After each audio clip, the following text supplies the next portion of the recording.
Hello, everybody. Welcome to the Wheel of Shakespeare for the first Wheel of Shakespeare challenge for the month of July. We have with us today myself, Sheila, John, Bill, Danielle, Maggie, Ted, and Henry are joining us. Hope you guys are looking forward to the holiday weekend and have a good 4th of July tomorrow, but since it didn't overlap with the holiday directly, we're able to still do this, and so I'm glad to do this.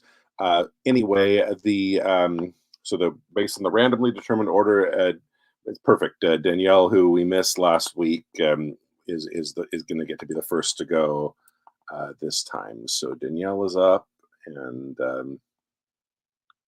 let me get the wheel open so we can see what she's going to perform.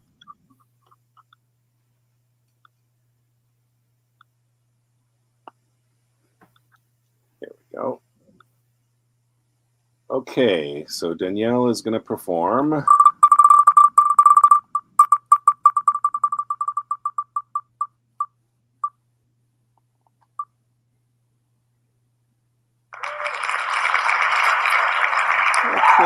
the ghost from Hamlet. So when he tells the truth about what happened, so the cue is my prophetic soul, my uncle. And yeah, the ghost gets into telling more details about how Claudius killed him. Ah, yes. Okay. Read the banner for that. So start with I had incestuous then. Right here, I have it, just positioning it.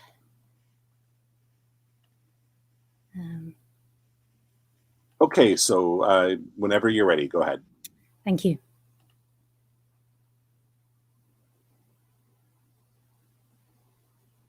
Aye, that incestuous, that adulterate beast, with witchcraft of his wit, with traitorous gifts, oh, wicked wit and gifts that have the power to seduce one to his shameful lust, the will of my most seeming virtuous queen. Oh, Hamlet, what a falling off was there!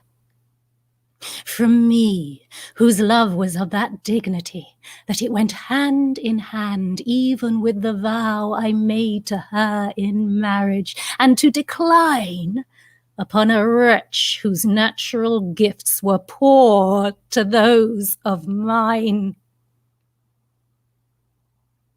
But virtue, as it never will be moved, through lewdness caught it in a shape of heaven. So lust, though to a radiant angel linked, will sate itself in a celestial bed and prey on garbage. But soft.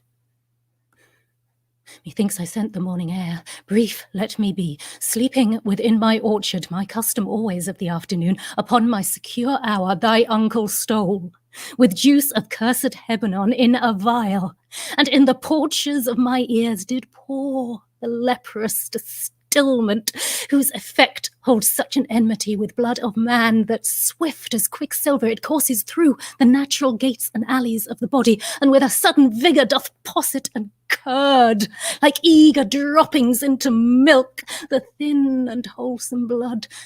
So did it mine.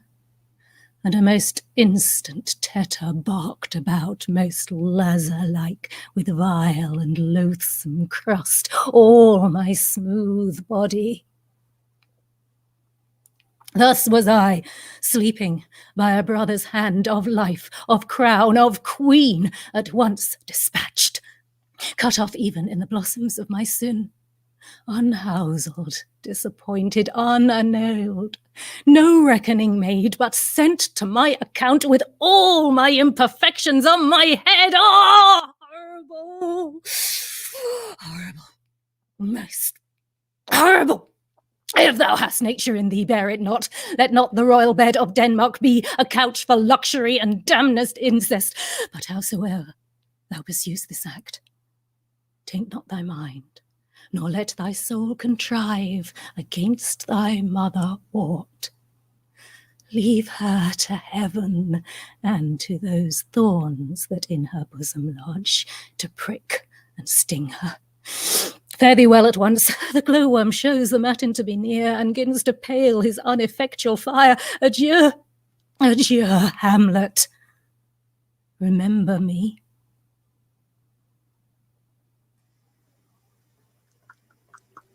Awesome. That is such a. I only recently added that to the wheel, and I'm glad we did, and I'm glad you guys you nailed it. Okay, yes, I don't think I've done that. Thank you so much. That was great. Oh yeah. I usually I usually say who's up and who's on deck. John, I forgot to tell you if you're unprepared. Right. You were the next. I'll remember. John is up, and on deck is Ted. Ted is on deck. He'll go next, and John will perform.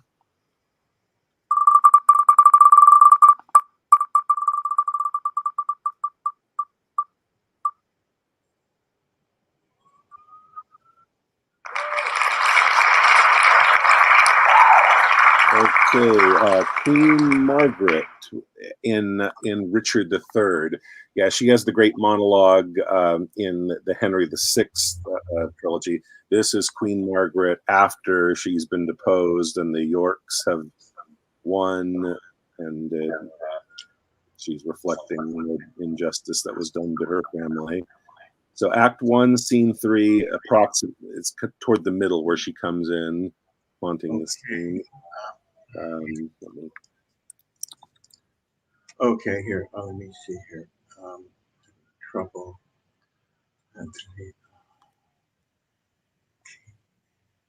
Richard III. Okay.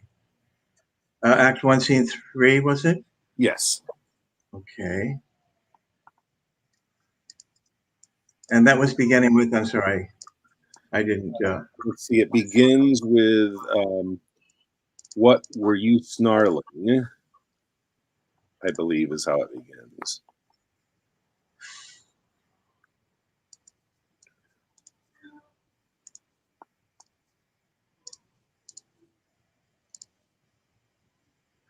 Is it at the top of one of her speeches, or is it? I think so. Hold on. Okay, well, let me see here. Let's see if I can find it. Okay, got it. You got it? Okay, great. So whenever you're ready, go ahead. Okay.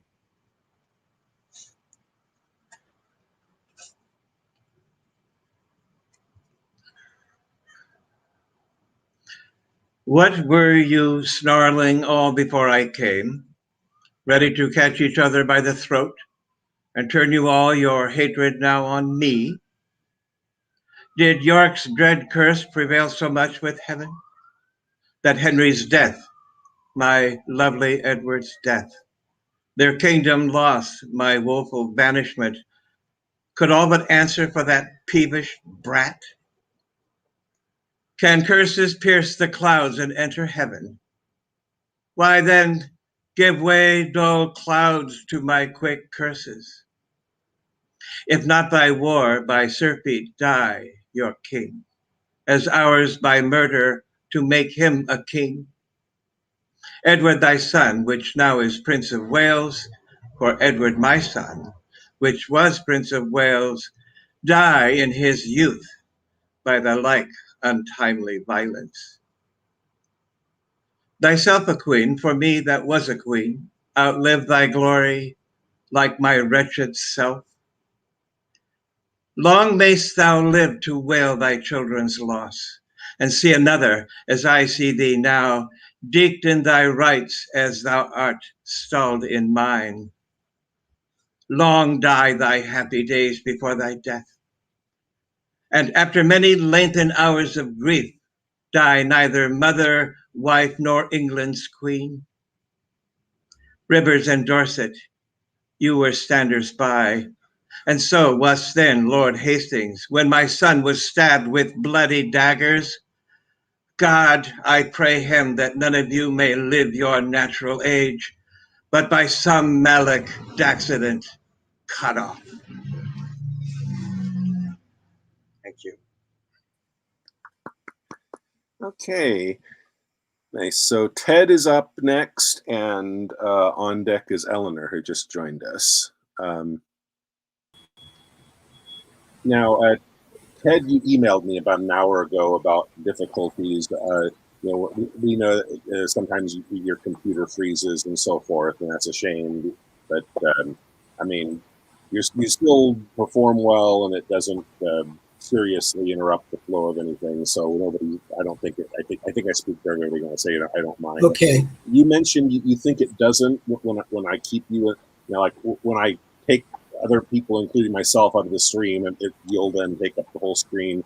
Would you like me to stay on screen with you when you perform? You think that would make it less likely that you're going to freeze when your picture is smaller? Let's just try it as usual and see how it goes. Okay, and then we can talk about it over the next week. If yes. Okay. Yes. All right. So anyway, Ted will be performing.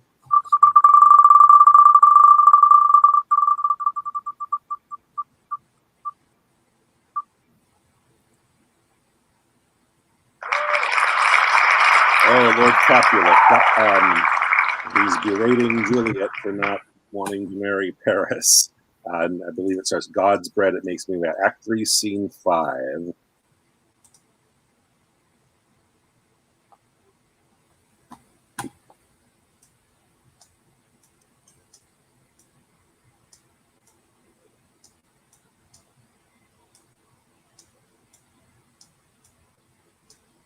It's not Lady Capulet, right? Or No, it's just Lord Capulet. Right. I'm scrolling down. Hold on.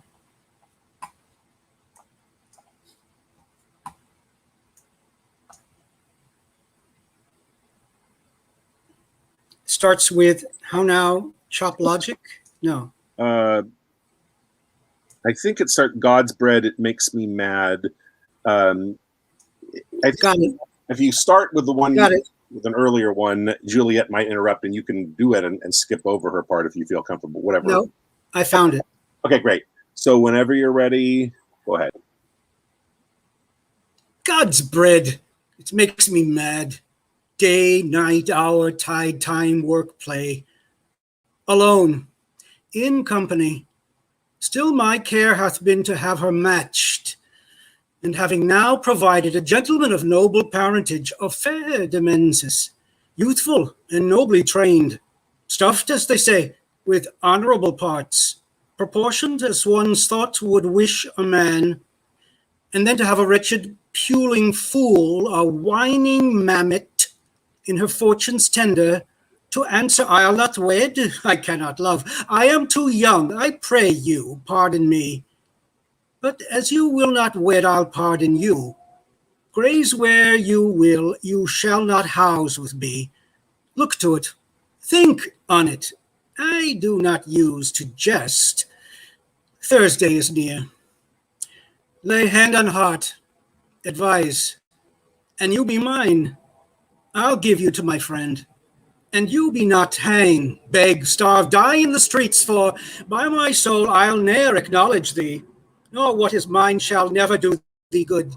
Trust to it, bethink you, I'll not be forsworn. Okay, nice. Didn't have any problems that time. So No, that's good. Something happened. Okay, great. So Eleanor is up now. Welcome. Eleanor is up, and Bill is on deck. After Eleanor, and Eleanor is going to do.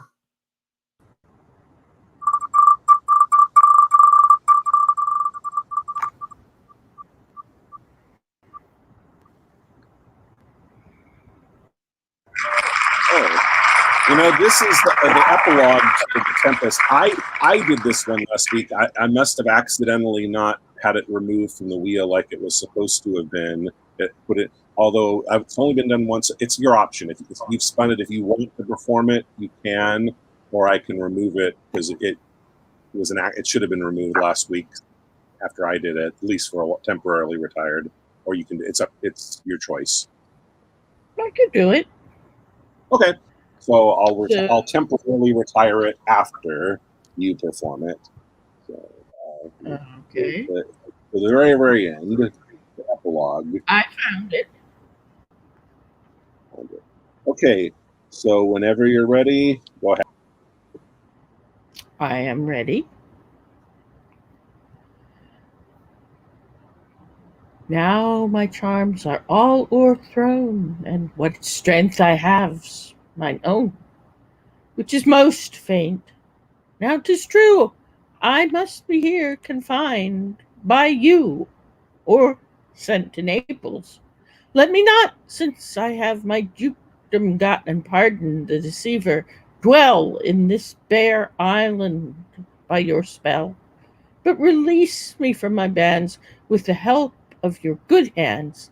Gentle breath of yours my sails must fill, or else my project fails, which was to please.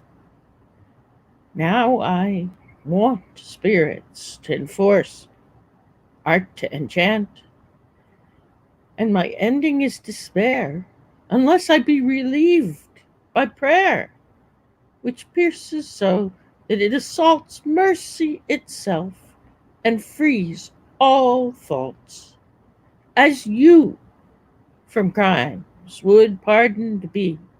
Let your indulgence set me free. Okay, very nice. Next up, we have, okay, Bill's up next. And so, Bill, you're up, and on deck is Henry. So just so you know, Henry's on deck. And first, Bill will perform.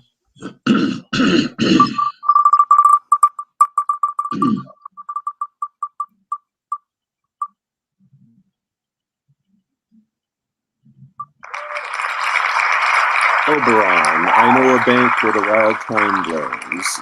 That's toward the Act 2, Scene 1 in Midsummer Night's Dream, speaking to Puck, giving him instructions to use the potion that sets in motion the craziness that ensues.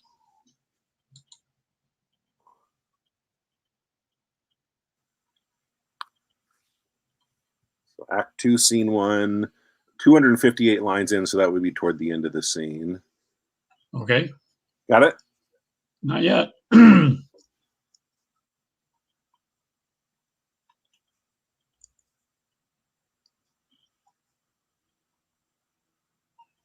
Okay.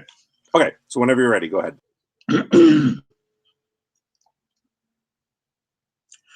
I know a bank where the wild thyme blows, where oxlips and the nodding violet grows, quite over canopied with luscious woodbine, with sweet musk roses and with eglantine. There sleeps Titania some time of the night, lulled in these flowers with dances and delight.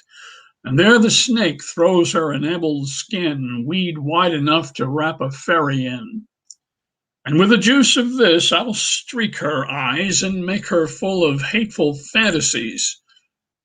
Take thou some of it, and seek through this grove a sweet Athenian lady is in love with a disdainful youth. Anoint his eyes, but do it when the next thing he espies may be the lady. Thou shalt know the man by the Athenian garments he hath on. Effect it with some care, that he may prove more fond on her than she upon her love. And look thou meet me ere the first cock crow.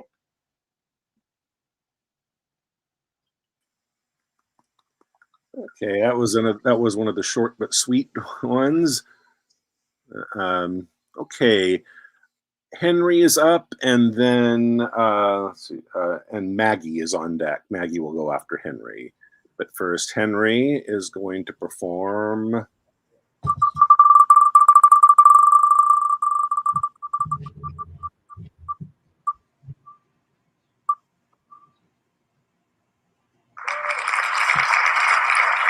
Henry, we are glad the tennis ball is insult. We are glad the Dauphin, so the one that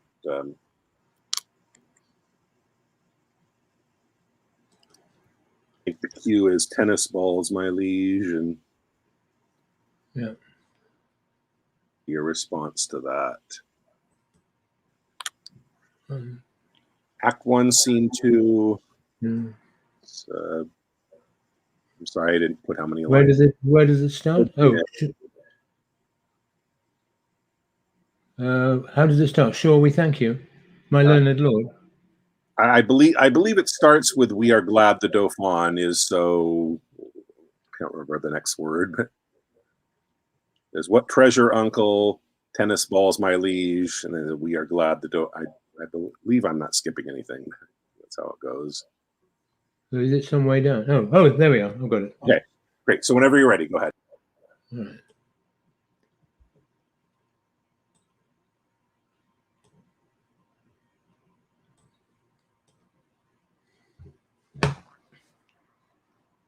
We are glad the Dauphin is so pleasant. Oh, hang on. We are glad the Dauphin is so pleasant with us. His present and your pains we thank you for. When we have marched our rackets to these balls, we will, in France, by God's grace, play a set, shall strike his father's crown into the hazard. Tell him he hath made a match with such a wrangler that the courts of France will be disturbed with chases. And we understand him well, how he comes o'er us with our wilder days, not measuring what use we made of them. We never valued this poor seat of England, and therefore, living hence, did give ourselves to barbarous license, as 'tis ever common that men are merriest when they are from home. But tell the Dauphin I will keep my state, be like a king, and show my sail of greatness when I do rouse me in the throne of France. For that I have laid by my majesty and plodded like a man for working days, but I will raise there with so full a glory that I will dazzle all the eyes of France, yea, strike the Dauphin blind to look on us. And tell the pleasant prince, this mock of his has turned his balls to gunstones, and his soul shall stand sore charged for the wasteful vengeance that shall fly with them.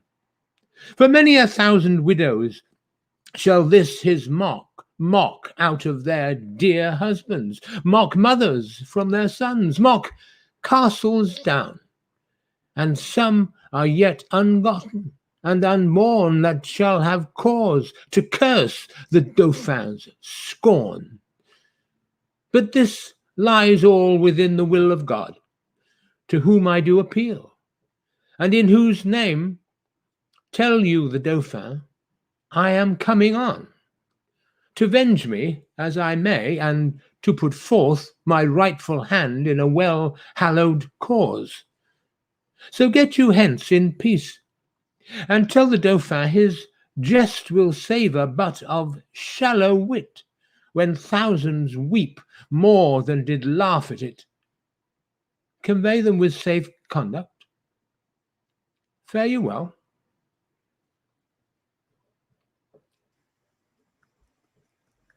Yeah, that's a great monologue that I only a few months ago added to the wheel. It should have been there from the beginning, because that's really a great one. Okay, so it is Maggie's turn, and then I am on deck. It'll be Maggie, myself, and then Sheila, and then we'll move on to scenes. So Maggie, you're up, and Maggie will perform. Oops, sorry, I forgot to add it to the screen. This is one that I only recently added to the wheel. I don't think anyone's done this yet. The sergeant in the doubtful it begins doubtful it stood. Okay, Act 1, Scene 2, right? Scene 2. And it's the sergeant. The sergeant. Okay, I have it. King asks how the battle went. Should I go on to the second thing he does or not? You know, if you feel comfortable skipping over some, I think because a lot of monologues they're pretty natural to go on. Things, but you can keep the flow, and as long as you're comfortable, go right ahead and Okay. skipping over the other people and making it just a long monologue. In fact, I think it would be better if you if you skip Duncan's question and go and keep going. Yeah, that's what I'm considering. I'll do it. That's what I'll try. Okay. Doubtful it stood, as two spent swimmers that do cling together and choke their art. The merciless MacDonald, worthy to be a rebel, for to that multiplying villainies of nature do swarm upon him. From the western isles of kerns and gallowglasses it supplied, and fortune, on his damned quarrel smiling, showed like a rebel's whore, but all's too weak. For brave Macbeth, well, he deserves that name, disdaining fortune with his brandished steel, which smoked with bloody execution, like valor's minion, carved out his passage till he faced the slave, which ne'er shook hands nor bade farewell to him, till he unseamed him from the nave to the chaps, and fixed his head upon our battlements. As whence the sun gins his reflections, shipwrecking storms and direful thunders break, so from that spring whence comfort seemed to come, discomfort swells. Mark, King of Scotland, mark. No sooner justice had with valor armed compelled these skipping kerns to trust their heels, but the Norwegian lord, surveying vantage, with furbished arms and new supplies of men, began fresh assault. As sparrows, eagles, or the hare, the lion, if I say sooth, I must report, they were as cannons overcharged with double cracks, so they doubly redoubled strokes upon the foe, except they meant to bathe in reeking wounds, or memorize another Golgotha, I cannot tell. But I am faint, my gashes cry for help.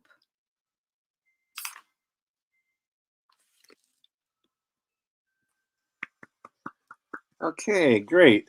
So we got just myself and Shelia to go, and then we will move on to scenes.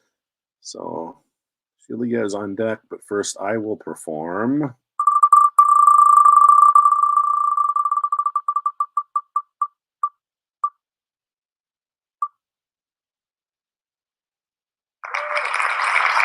Duke Vincentio, measure for measure, the sword of heaven at the end of 3.2.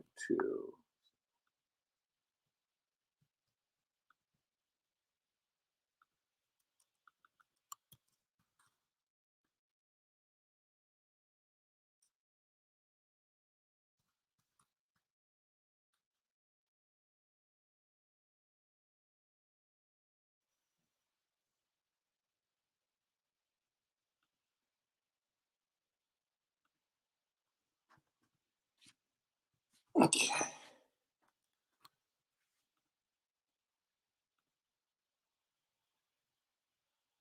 He who the sword of heaven will bear should be as holy as severe. Pattern in himself to know, grace to stand, and virtue go, more nor less to others paying, than by self-offences weighing.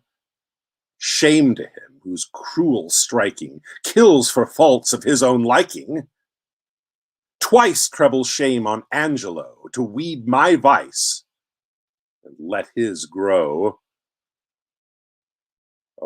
Oh, what may man in him hide through angel, though angel on the outward side? How may likeness made in crimes make practice on the time to draw with idle spider strings most ponderous and substantial things? Craft against vice I must apply. With Angelo tonight shall lie his ill-betrothed, but despised. So disguise shall, by the disguised, pay with falsehood, false exacting, and perform an old contracting. Okay, that was fun. And lastly, we have Shelia, who is going to that one. So Shelia is going to do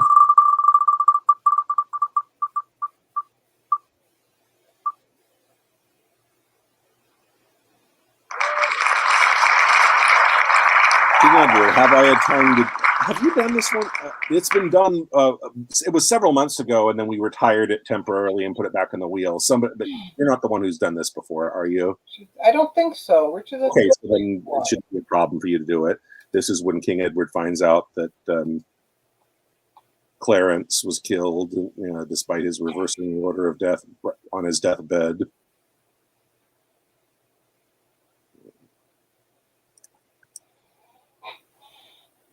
Okay, got it. Okay, so whenever you're ready, go ahead. Have I a tongue to doom my brother's death? And shall the same give pardon to a slave? My brother slew no man, his fault was thought, and yet his punishment was cruel death.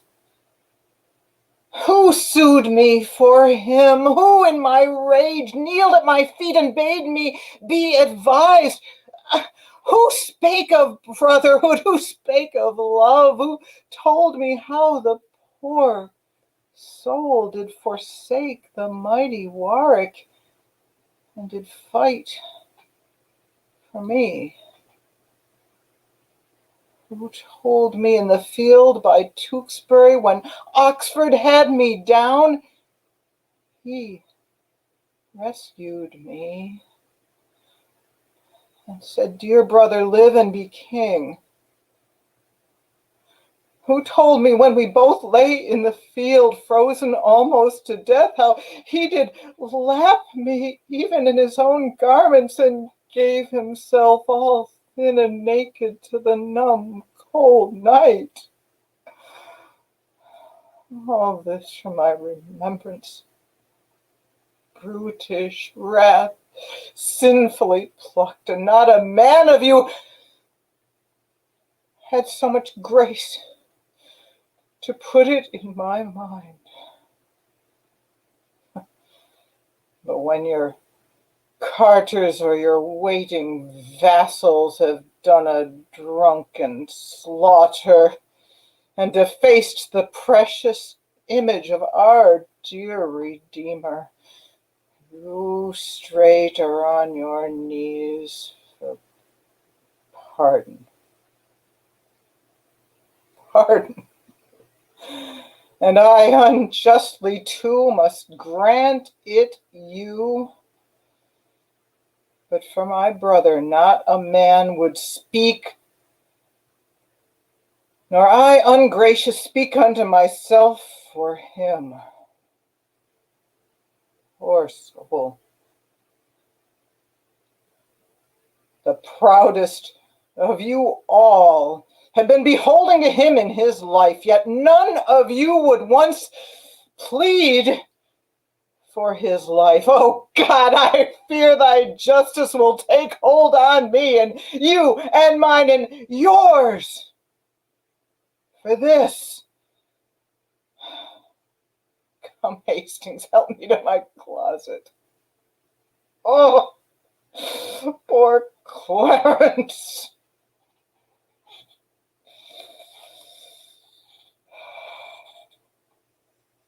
Heartbreaking monologue. So we're ready to start scenes now. However, first I wanted to mention, if you look at, when we remove one from the wheel once it's been the scene wheel is pretty robust still, but the monologue wheel is shrinking. I'm over the next week, I'm going to have to do two things. Number one, I'm going to, some of the ones that have been put into temporary retirement, take them out of retirement. The ones that haven't been done in a while, but better yet, where I can actually get brand new ones to add to the wheel. So, email me and anybody if you have suggestions of stuff that's not on the wheel yet that should be put on.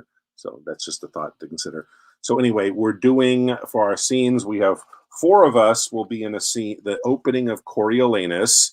The first scene, the citizens are in uprising until Menenius tries to calm them down. And then Marcius, soon to be Coriolanus, comes in and is even more disrespectful to the common people. And then the senators come in, led by Cominius. We will we'll do the first part of the scene up to the point when Cominius and the senators come in. So that's 4 roles, you know, Marcius, Menenius, but there's a bunch of citizens, but there's only citizen 1 or 2 that have lines, and then it says all those 2 actors will go together. So that scene, and there's 9 of us, so we need to create roles for 5 more of us. So the other scenes that we'll do after Coriolanus will be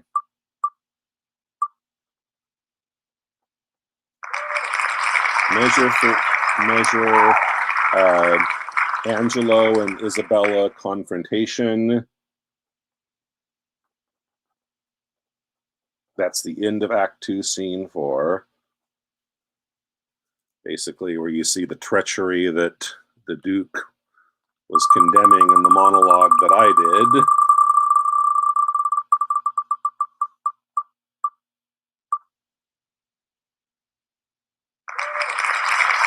Oh, this is we did this before. I should have, apparently that didn't get retired, even though it's we did that just a week or 2 ago.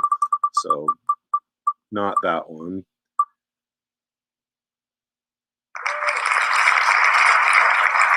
Okay. Oh, this is a good one. I just added King John, Act 3, Scene 4, the Dauphin, and Cardinal Pandulph.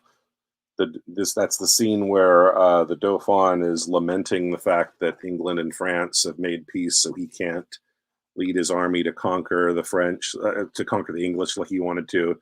And Pandulph is reassuring him, well, look, King John is eventually going to piss off the lords. They're going to be in rebellion against you, and the church will back you when you eventually turn against him.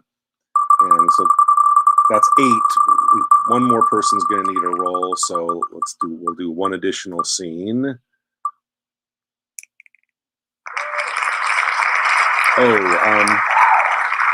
Okay. This is a 3-person scene, so if we remove one of those, Measure for Measure, I'm just going to say it's been a while, but I know we have done it before, so I'm going to strike the Measure for Measure scene.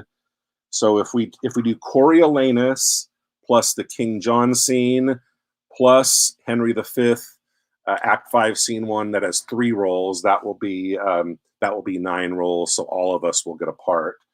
So this is, you know, we haven't done this one yet, and I'm in look. This is a great scene. The leek fight, Gower, Fluellen, and Pistol.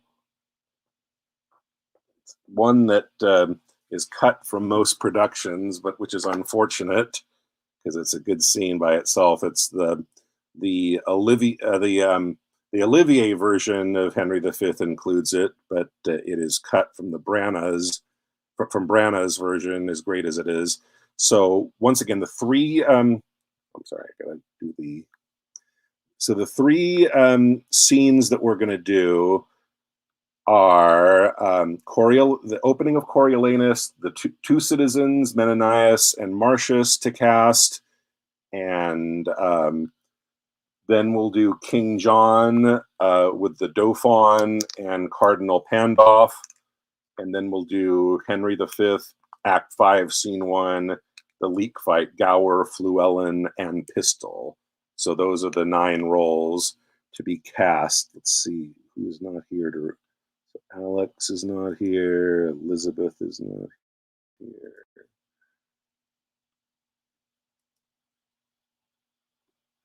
Okay, so the first choice amongst those 9 roles will be made by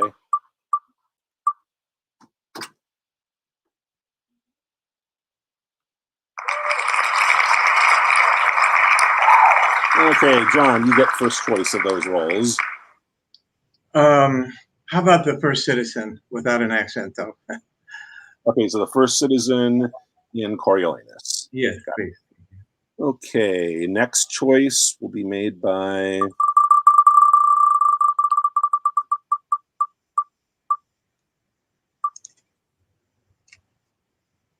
Ted. Ted, which role would you like? Can I do the Louis the Dauphin in the last scene? Okay, Louis the Dauphin. Okay, that will be Ted.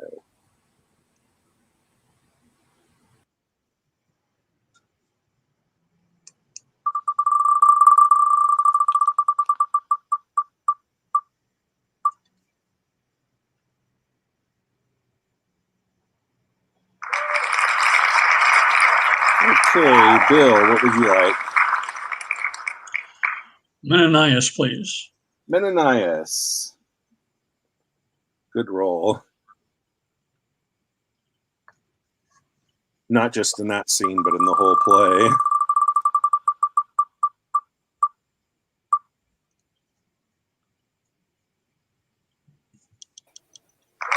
Julia, what would you like? I want to do Pandulph with King John, with Ted. Pandulph? Okay.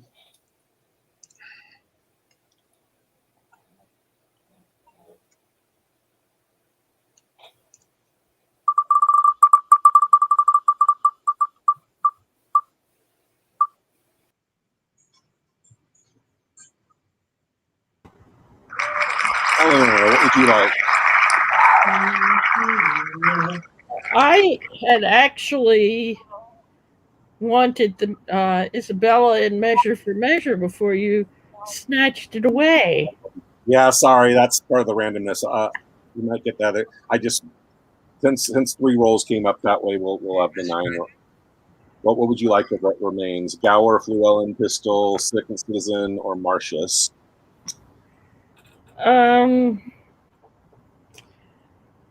Second Citizen, I guess.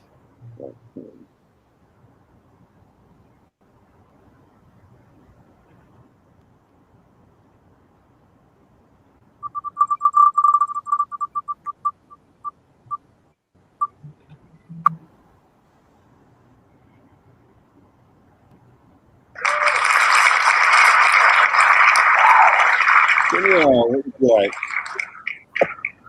I'll take Marcius, please. Okay.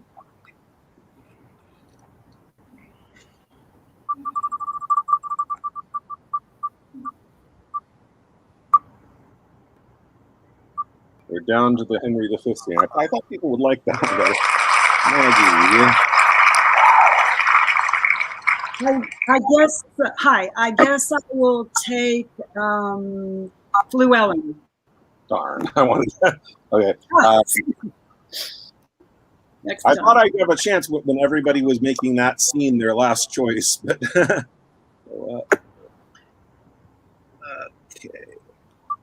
So the person that gets to choose between Gower versus Pistol, I'll take Gower, and so that leaves Henry to be Pistol. He's got one of the last choices. I don't know. The host always gets screwed by the wheel. Okay. Anyway, we'll start with the Coriolanus opening scene. It starts with the 2. I kept John and Eleanor on the screen because they're the 2 citizens who are on stage to start the scene.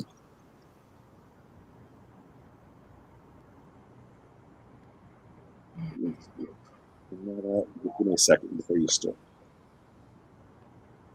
So the citizens are in the street protesting when Menenius Bill enters. So it would be the very beginning of the play, and we go up to the point where the senators come in. You 2 are both ready to go? You ready? We're starting at the top of the scene, correct? Yes. Okay. Okay, so whenever you're ready, go ahead. Okay. Before we proceed any further, hear me speak. Speak! Speak! You are all resolved rather to die than to famish. Resolved! Resolved! First, you know Caius Marcius is thief enemy to the people. We know it. We know it. Let us kill him, and we'll have corn at our own price. Is the verdict? No more talking on it. Let it be done. Away! Away! One word, good citizens. We are accounted poor citizens, the patricians good. What authorities Sir Preton would relieve us, if they would yield us but the superfluity, while it were wholesome? We might guess they relieved us humanely, but they think we are too dear. The leanness that afflicts us, the object of our misery, is as an inventory to particularize their abundance. Our sufferance is a gain to them, let us revenge this with our pikes, ere we become rakes. For the gods know I speak this in hunger for bread, not in thirst for revenge. Would you proceed especially against Caius Marcius?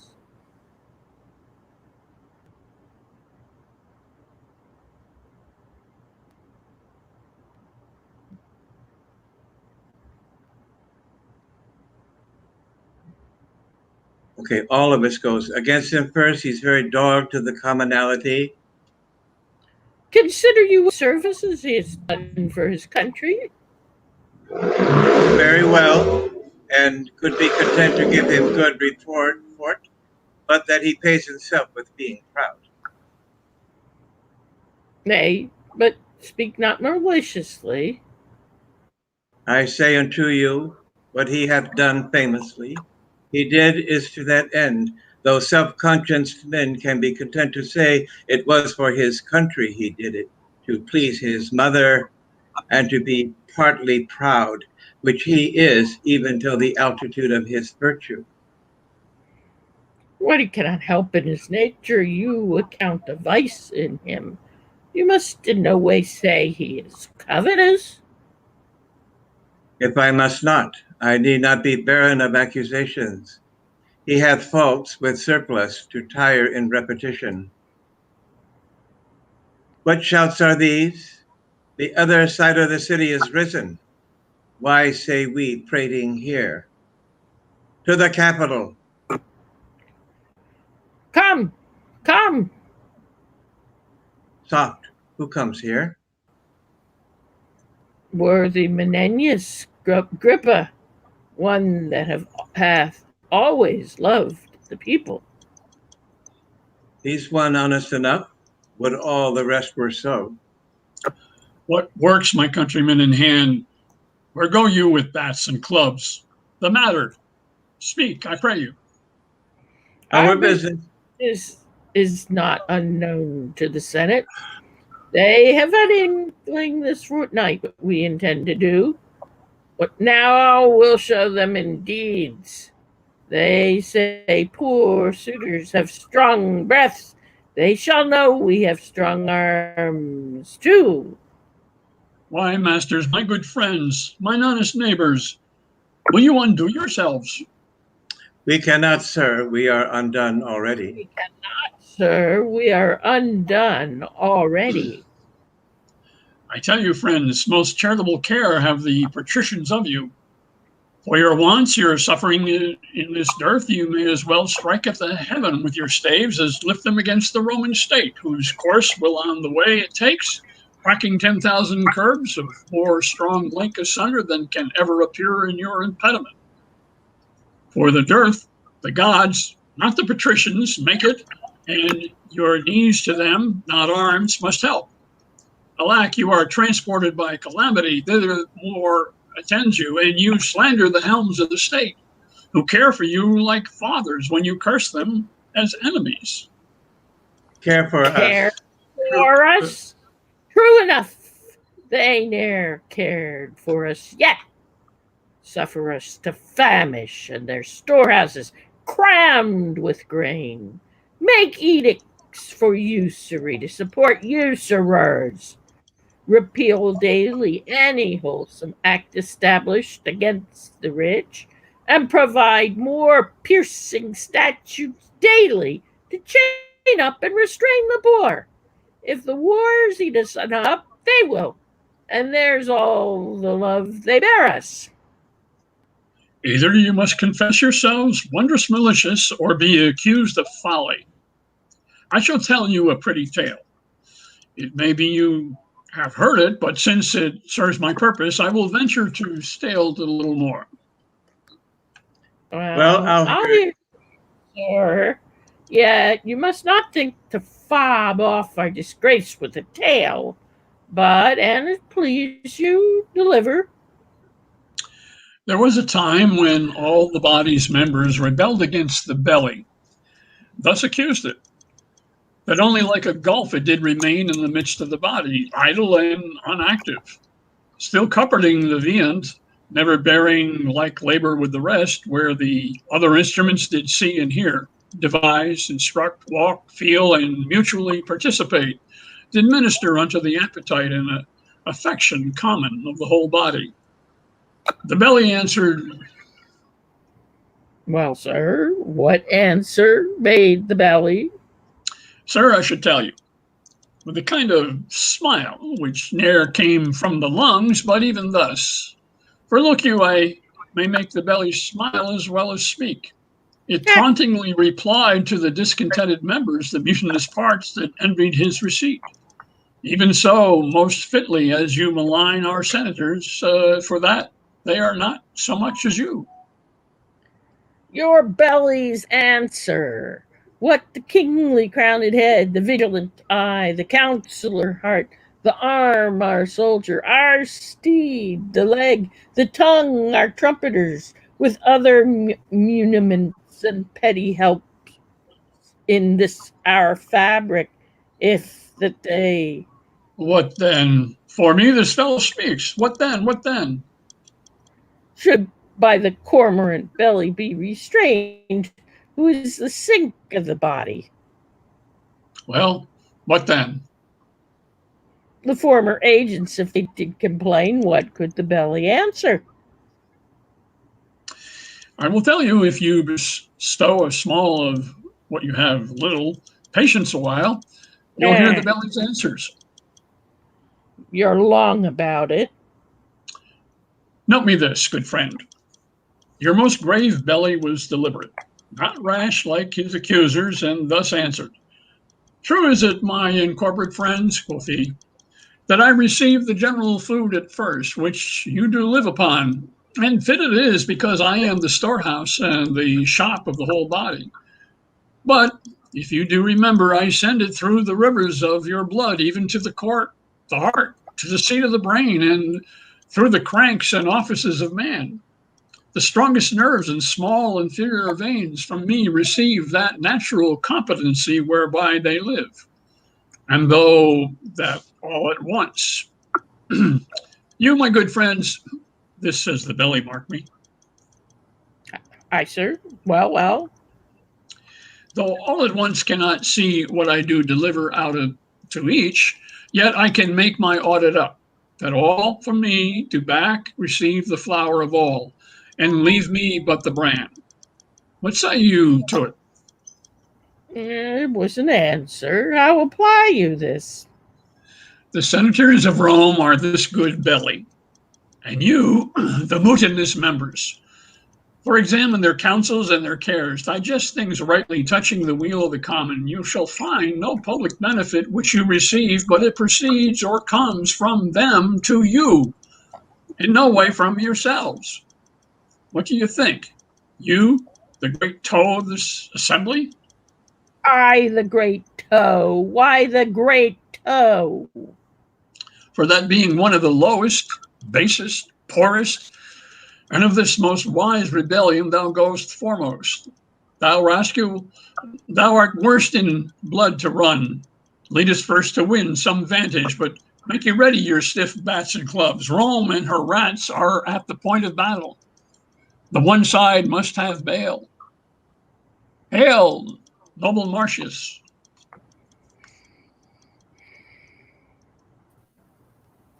Thanks. What's the matter, you dissentious rogues, that robbing the poor rich of your opinion make yourselves scabs? We have ever your good word. He that will give good words to thee will flatter beneath the pouring. What would you have, you curs, that like nor peace or war? The one affrights you, the other makes you proud. He that trusts to you, where he should find you lions, finds you hares. Where foxes, geese. You are no surer, no, than is the coal of fire upon the ice or hailstone in the sun. Your virtue is to make him worthy whose offence subdues him, and curse that justice did it. Who deserves greatness deserves your hate. And your affections are a sick man's appetite, who desires most that which would increase his evil. He that depends upon your favours swims with fins of lead, and hews down oaks with rushes. Hang ye! Trust ye! With every minute you do change your mind and call him noble that was now your hate, him vile that was your garland. What's the matter? That in these several places of the city you cry against the noble senate who, under the gods, keep you in awe, which else would feed on one another. What's their seeking? For corn at their own rates, whereof they say the city is well stored. Hang 'em, they say. They'll sit by the fire and presume to know what's done at the capital, who's like to rise, who thrives, who declines, side factions, and give out conjectural marriages, making parties strong and feebling such as stand not in their liking below their cobbled shoes. They say there's grain enough. Would the nobility lay aside their ruth and let me use my sword, I'll make a quarry with thousands of these quartered slaves as high as I could pick my lance. Nay, these are almost thoroughly persuaded. For though abundantly they lack discretion, yet are they passing cowardly. But I beseech you, what says the other troop? They are dissolved, hang 'em. They said they were hungry, sighed forth proverbs that hunger broke stone walls, that dogs must eat, that meat was made for mouths, that the gods send not corn for the rich men only. With these shreds they vented their complainings, which being answered, and a petition granted them, a strange one, to break the heart of generosity and make bold power look pale, they threw their caps as they would hang them on the horns of the moon, shouting their emulation. What is granted them? 5 tribunes to defend their vulgar wisdoms of their own choice. One's Junius Brutus, Sicinius Velutus, and I know not death. The rabble should have first unroofed the city, ere so prevailed with me. It will in time win upon power and throw forth greater themes for insurrections arguing. This is strange. Go, get you home, you fragments.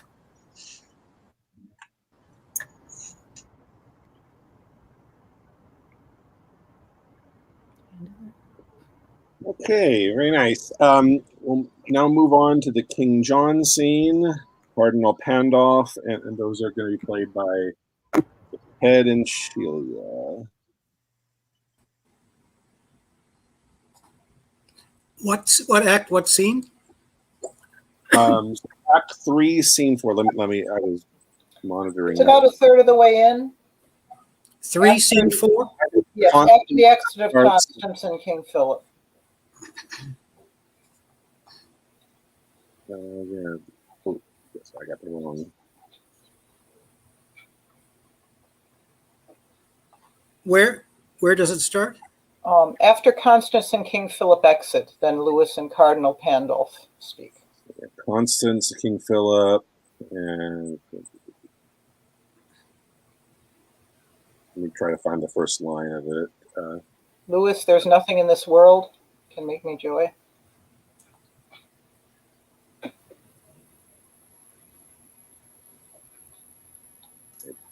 Yeah, so yeah, it'll start with you, the Dauphin. There is nothing in this world can make.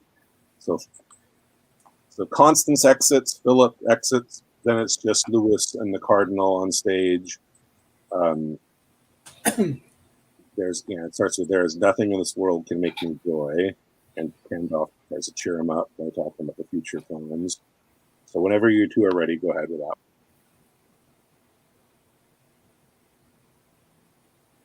There's nothing in this world can make me joy.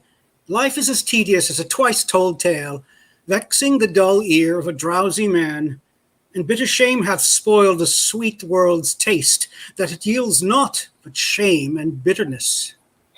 Before the curing of a strong disease, even in the instant of repair and health, the fit is strongest. Evils that take leave on their departure most of all show evil. What have you lost by losing this day? All days of glory, joy, and happiness. If you had won it, certainly you had. No. When fortune means to men most good, she looks upon them with a threatening eye. 'Tis strange to think how much King John hath lost in this, which he accounts so clearly won. Are not you grieved that Arthur is his prisoner? As heartily as he is glad he hath him. Your mind is all as youthful as your blood. Now hear me speak with a prophetic spirit, for even the breath of what I mean to speak shall blow each dust, each straw, each little rub out of the path, which shall directly lead thy foot to England's throne. And therefore, mark, John hath seized Arthur, and it cannot be that whiles warm life plays in that infant's veins, the misplaced John should entertain an hour, one minute, nay, one quiet breath of rest. A scepter snatched with an unruly hand must be as boisterously maintained as gained, and he that stands upon a slippery place makes nice of no vile hold to stay him up. That John may stand, then Arthur needs must fall. So be it, for it cannot be but so. But what shall I gain by young Arthur's fall? You, in the right of Lady Blanche, your wife, may then make all the claim that Arthur did. And lose it, life and all, as Arthur did. How green you are and fresh in this old world. John lays you plots. The times conspire with you, for he that steeps his safety in true blood shall find but bloody safety and untrue. This act, so evilly born, shall cool the hearts of all his people and freeze up their zeal, that none so small advantage shall step forth to check his reign, but they will cherish it. No natural exhalation in the sky, no scope of nature, no distempered day, no common wind, no customed event, but they will pluck away his natural cause and call them meteors and prodigies and signs, abortive presages and tongues of heaven, plainly denouncing vengeance upon John. Maybe he will not touch young Arthur's life, but hold himself safe in his imprisonment. Oh, sir, when he shall hear of your approach, if that young Arthur be not gone already, even at that news he dies. And then the hearts of all his people shall revolt from him and kiss the lips of unacquainted change and pick strong matter of revolt and wrath out of the bloody fingers ends of John. Methinks I see this Hurley all on foot. And oh, what better matter breeds for you than I have named? The bastard Falconbridge is now in England, ransacking the church, offending charity. If but a dozen French were there in arms, they would be as a call to train 10,000 English to their side, or as a little snow tumbled about anon becomes a mountain. Oh, noble Dauphin, go with me to the king. 'Tis wonderful what may be wrought out of their discontent, now that their souls are topful of offense. For England, go, I will wet on the king. Strong reasons make strong actions. Let us go. If you say aye, the king will not say so.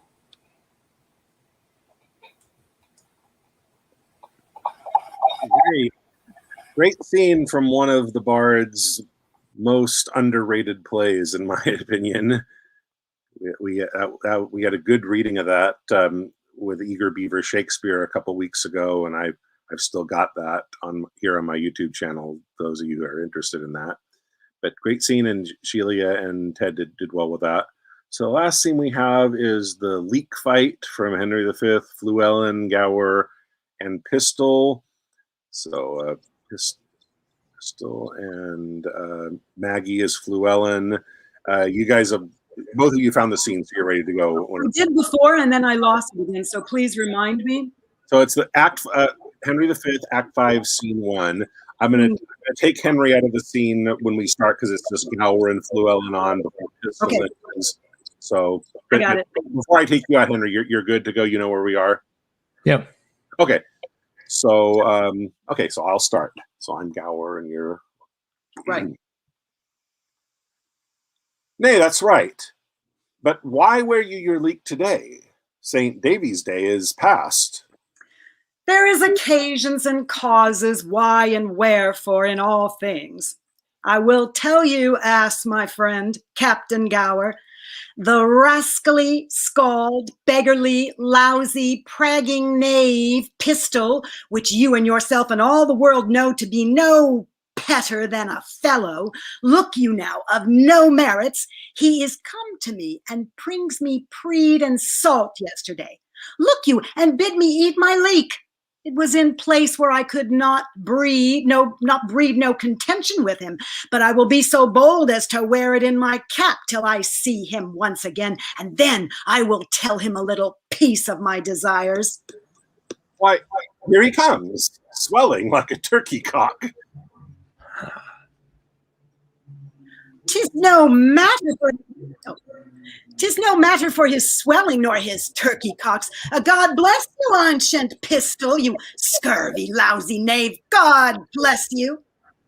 Art thou bedlam? Dost thou thirst, base Trojan, to have me fold up Parker's fatal web? Hence, I am squamish at the smell of leek. I beseech you heartily, scurvy, lousy knave, at my desires, at my requests, and my petitions, to eat, look you, this leek, because, look you, you do not love it, nor your affections and your appetites and your digestions do not agree with it. I would desire you eat it. Not for Cadwallader and all his goat. There's one goat for you. Oh! Will you be so good, scald knave, as eat it? Base Trojan, thou shalt die! You say very true, scald knave. When God's will is, I will desire you to live in the meantime and eat your victuals. Come, there is sauce for it. Oh! You called me yesterday mountain squire, but I will make you today a squire of low degree. I pray you, fall to. If you can mock a leek, you can eat a leek. Enough, Captain. You have astonished him. I say, I will make him eat some part of my leek, or I will peat his pate for days. Bite, I pray you. It is good for your green wound and your bloody coxcomb. Must I bite? Yes, certainly, and out of doubt and out of questions too, and ambiguities. By this leek I will be horribly revenged. I eat. I swear. Eat, pray you. Will you have some more sauce to your leek? Is there not enough leek to swear by? Oh, quiet thy cudgel. Dost thou see I eat? What good to you, scald knave, heartily. Nay, pray you, throw none away. The skin is good for your broken coxcomb. When you take occasions to see leeks whereafter, I pray you, mock at 'em. That is all. How good? Leeks is good. Hold you. There is a groat to heal your pate. Me, a gloat? Yes, verily, and in truth you shall take it, or I have another leek in my pocket which you shall eat. I take thy groat in earnest of revenge. If I owe you anything, I will pay you in cudgels. You shall be a woodmonger and buy nothing of me but cudgels. God be with you and keep you and heal your pate. All hell shall stir for this.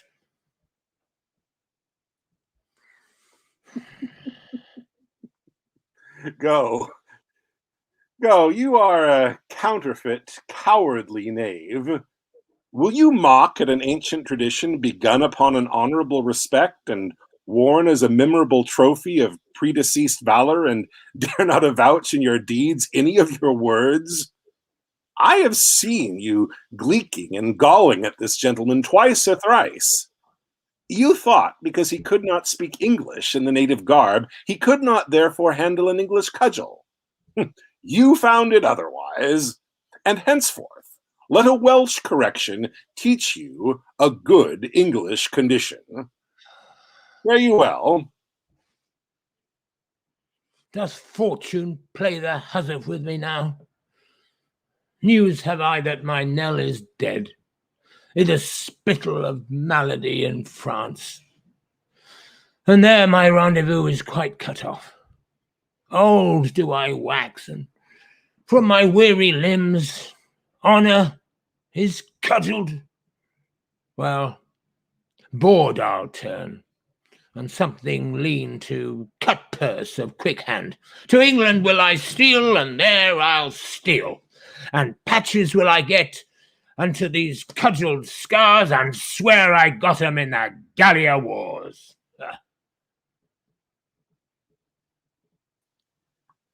Okay, that was a fun scene. That was that we haven't done before.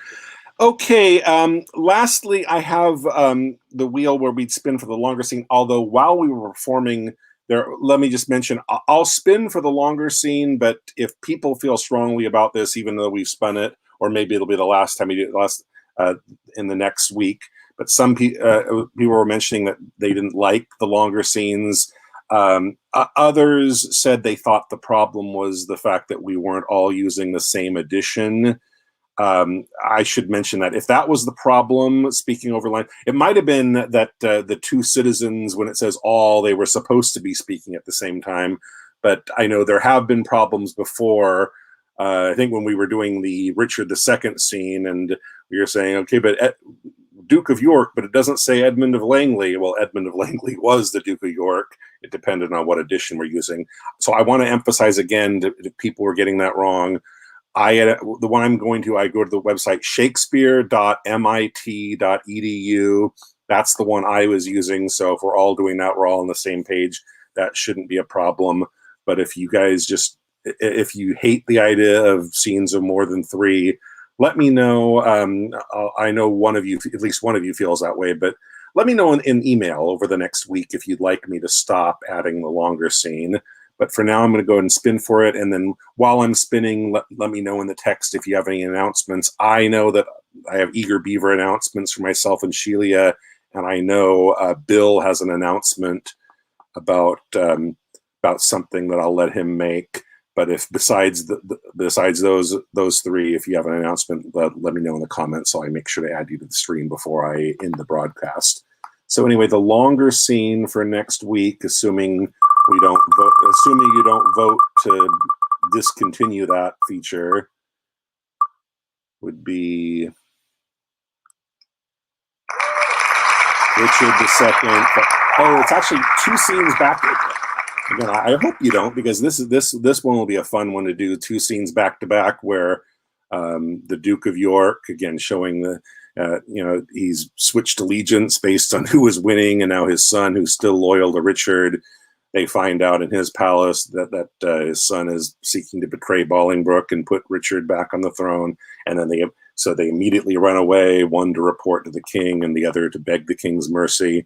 The one scene logically follows on top of another. My idea when we spun this one is that we would just perform those 2 scenes continuously, because one logically follows the other. It's the Duke and Duchess of York, their son, O'Merle, who they find out is seeking to betray Bolingbroke to put his friend Richard back on the throne. And then when all 3 of them run out at the end of that scene, they run to the king, to Bolingbroke, the 4th person. And in the beginning of the scene, he's talking to Percy. We'd remove Percy's line, so it's just those 4 in that. It's actually 2 scenes, but back to back, they make a continuous logical narrative. So that's what we'll be prepared for next week, as well as whatever comes up on the wheel.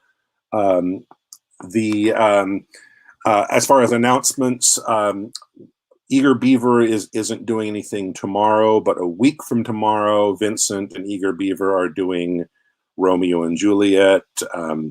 I believe he's going to let me, I don't know for sure, but I believe he's going to let me reprise my Friar Lawrence role that I've played twice on stage.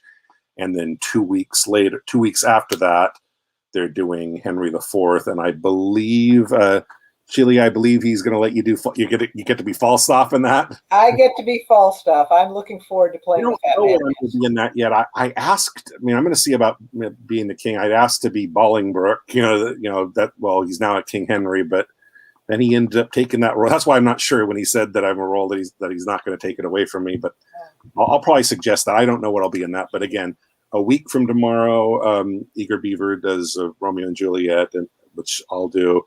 And then both myself and Sheila will do Henry IV, her as Falstaff. She's got a great role, and I don't know what Vincent's gonna let me play in that yet. And then Bill had an announcement about Titus Andronicus. Can you tell us more about what that is, Bill? That you have coming up that you're doing? Yes, it's with the San Diego Shakespeare Society, and we will be meeting live for the first time since the pandemic started. But it will also be on Zoom. So it'll be a hybrid meeting for those that can't make it to the San Diego area. We're starting at 6:30 p.m. Tuesday. And those that can't make it to the San Diego area can tune in by way of Zoom. May I post a link in the chat? Sure. Well, the thing is, again, if you post it in the chat here on StreamYard, that's a private chat where only the people here in the stream see it. If you wait until this posts as a video on YouTube, posting it in the comments to the video, then the general population can all see it. So you go ahead and post it in both places. I'm just saying, Okay. if you post it here, don't think that everyone is going to see it. I think just the 9 of us that are in the stream Right. when you put it here. But if you want I just noticed it's one of those long URLs. Is that all right? Sure, no, that's not a problem. So yeah, go ahead and share that. Share it when this posts as a video to YouTube. You can share the link in the comments there as well. I know, Bill, you have your own YouTube channel, so you might want to post it there as well.